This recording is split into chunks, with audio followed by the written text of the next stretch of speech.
প্রাচীন মহাকাব্য মহাভারতের দ্রৌপদীর গল্পটা মোটামুটি সবারই জানা। তিনি ছিলেন পঞ্চপাণ্ডব খ্যাত 5 ভাইয়ের একমাত্র স্ত্রী। তবে আধুনিক যুগে নিজ সম্মতিতে একজন নারীর সহোদরকে স্বামী হিসেবে গ্রহণ করার ঘটনা একেবারেই চোখে পড়ে না। তবে এবার এমনই এক ঘটনা ঘটেছে ভারতে। শুনতে অবাক লাগলেও সম্প্রতি ভারতের হিমাচল প্রদেশে এক নারীকে বিয়ে করেছেন আপন 2 ভাই। এ বিয়ের মাধ্যমে মূলত হট্টি জনগোষ্ঠীর বহু বিবাহের প্রাচীন পলিআন্ড্রি প্রথাকে টিকিয়ে রেখেছেন সুনিতা চৌহান নামের ওই নারী। ব্যতিক্রমী এই বিয়েতে উপস্থিত ছিলেন শতাধিক মানুষ।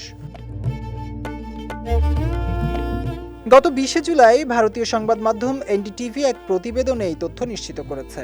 সংবাদ মাধ্যমটি বলছে, গত 12 জুলাই হিমাচল প্রদেশের সিরমাউর জেলার ট্রান্সগিরি এলাকায় 3 দিন ধরে চলে এই বিয়ের অনুষ্ঠান। এতে গান বাজনা, লোকনৃত্য এবং উৎসবমুখর পরিবেশে বিয়ের অনুষ্ঠান সম্পন্ন হয়। ইতোমধ্যেই বিয়ের অনুষ্ঠানের একটি ভিডিও ভাইরাল হয়েছে সামাজিক মাধ্যমে। হিমাচল প্রদেশের রাজস্ব আইন এই প্রাচীন বিয়েকে স্বীকৃতি দিয়েছে এবং এর নাম দিয়েছে জাদিদারা।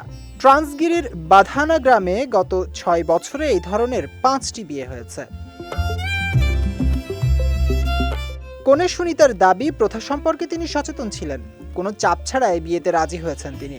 তার বরদের মধ্যে একজনের নাম প্রদীপ, তিনি সরকারি চাকরি করেন। আর দ্বিতীয় বর অর্থাৎ প্রদীপের ছোট ভাই কপিল ভারতের বাইরে একটি দেশে কর্মরত। জাওয়াত অন্তু, বিজয় টিভি নিউজ ডেস্ক।